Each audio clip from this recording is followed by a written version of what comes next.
Tara, samahan niyo ako kumain sa pinakalumang Mommy House dito sa Pilipinas. 1920 pa ito in-establish ni Ma'am Mundok.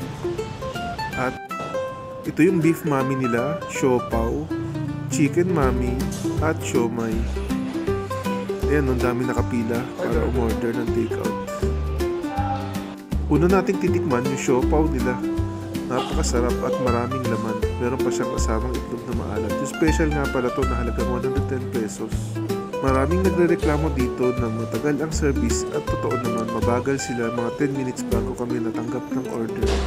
At yung mga nagta-take out siguro mga 40 minutes bago nakuha yung order nila. Ganun pa man, ang dami talaga nilang suki at ito naman yung beef mommy. Mas gusto ko yung beef mommy kaysa sa chicken dahil mas malasa ito. At ito naman yung siomay niya, purong karne.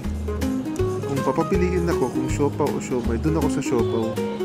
Dito ako pumuesto para makita ko ni Ma'am Mundok habang kumakain. Mga 4 o'clock nakapila na sila at 4:40 hindi pa rin sila nakakakuha ng order nila. Hi there, kamusta ang noodles mo? Masarap. Recommend ko pag kumain kayo dito, pag order nyo pa lang, ibigay nyo na yung bayad. Mga 15 to 20 minutes din kami nag-antay para Pag maraming oras, mas bibiliin ko to kasi mas masarap eh. Mas masarap to kaysa sa chicken.